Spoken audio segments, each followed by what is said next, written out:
Is she here?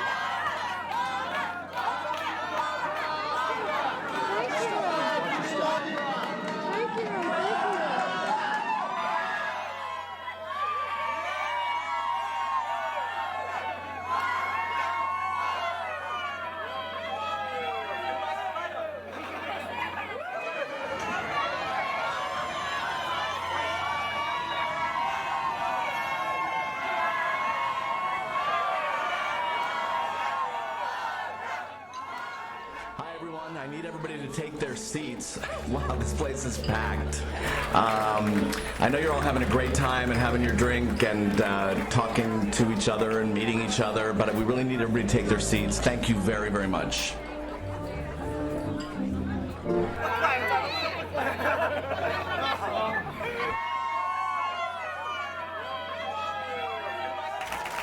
Good evening, ladies and gentlemen.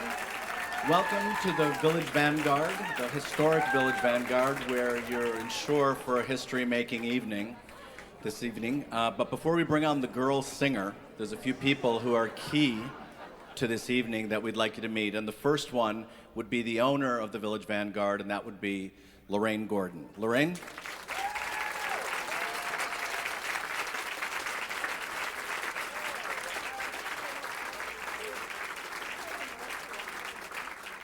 I'm so thrilled. Barbara, what have you done to me? My life is over. Oh, I love you, Barbara. I love you all for coming and honoring her. She deserves it in a room as big as this. It deserves it, too. It's 75 years old next February, but it's filled with memories and history, and Barbara made the history. Oh, wait, I just booked someone else. A sax player I love. Mr. Clinton, where are you? President Clinton! And Hillary, if you could play guitar, I'd hire you too. Well, first of all, I have to catch my breath. I really am overwhelmed, and I'm old enough to be short of breath, but it's really just from sentiment, and I feel like crying. There was a young man who worked as a waiter here 100 years ago for my husband, Max Gordon, who ran this club, opened it. It's in 1944 or 43, who remembers? And he's the one that pushed Barbara up on the stage. He's here, you tell me. Yes, right there. Where? I don't recognize him. That handsome guy. That's Rick, that skinny guy I used to know. Hi. I haven't seen him in 60 years. I should go talk. Okay. I'm going on.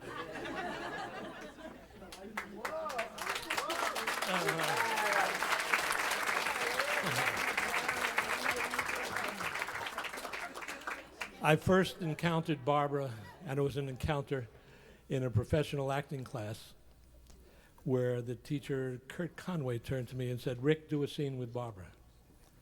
Okay. Barbara was 17. She suggested that we get together at a friend's apartment not far from here. I have no recollection of our rehearsal of Petrified Forest, but I have a sense memory of this 17-year-old. Well, she was like an out-of-season spring gushing forth, killing any preconceptions I had about a 17-year-old. She shared from profound to prosaic. She asked me questions, and whenever I answered something in a little cliche way, she said, "Why? Why?" She why'd me to life.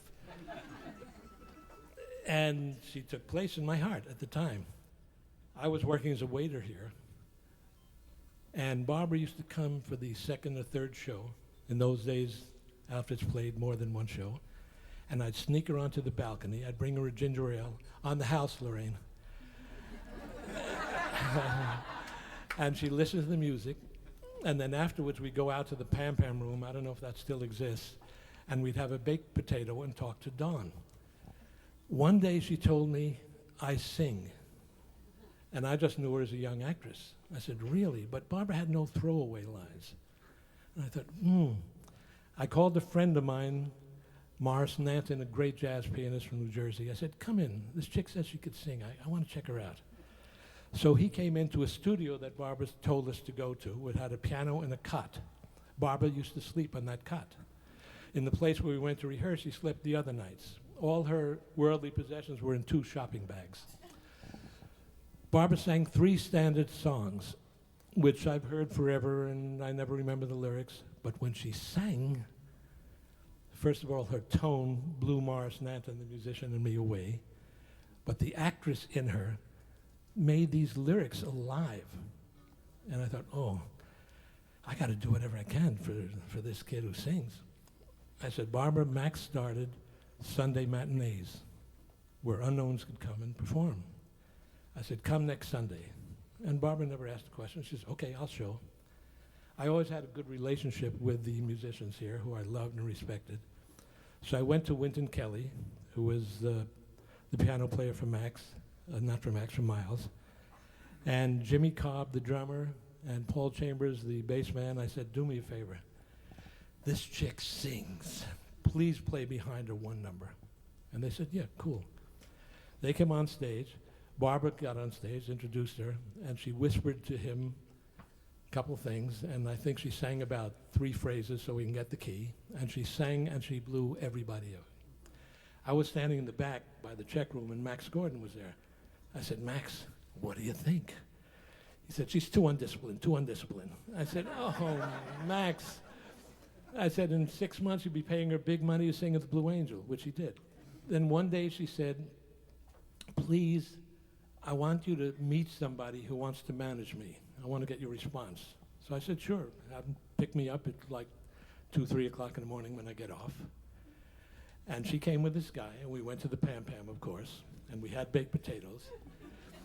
And I kept on talking to him, and he's very bright and very charming.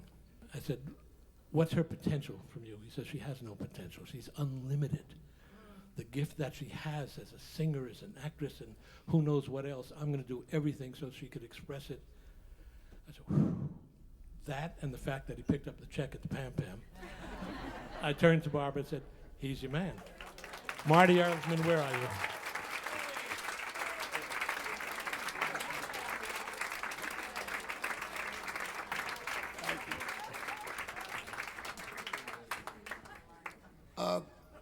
Please forgive my voice. I kind of lost it in the last few days. First, I'd like to welcome all of Barbara's friends that are here because they're also her fans. And I'd like to welcome all of the fans that are here that were lucky enough to get the ticket.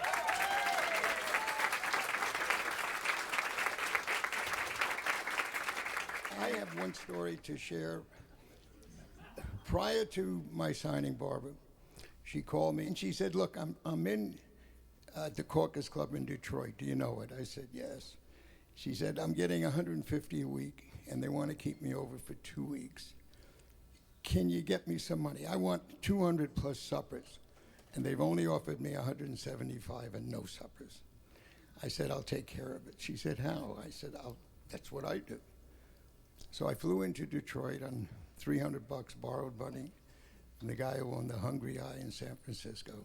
So I introduced myself and I said, you guys want to give her 175. She wants 200 in suppers. Here's $50. And I gave him $50. I said, you can throw the suppers in. Busboys get the suppers. She can get suppers. And I told him the story I'm telling you now. I wanted to sign her. I had not signed her. And they said, have you seen her in the last 3 months? I said, no. He says, you know, she's still got this. I said, I hope so. He said, you know, she's still singing those cockamamie songs. I said, that's part of the package, man. I mean, that's what it's all about. And that's kind of what started Barbara and I. For 48 years, I've been there when she walked on stage. I've been there when she's walked off stage. That's whether it's Broadway or recording or nightclubs. This is the first time that I've had the privilege and the pleasure to welcome her on stage. Ladies and gentlemen, Barbra Streisand.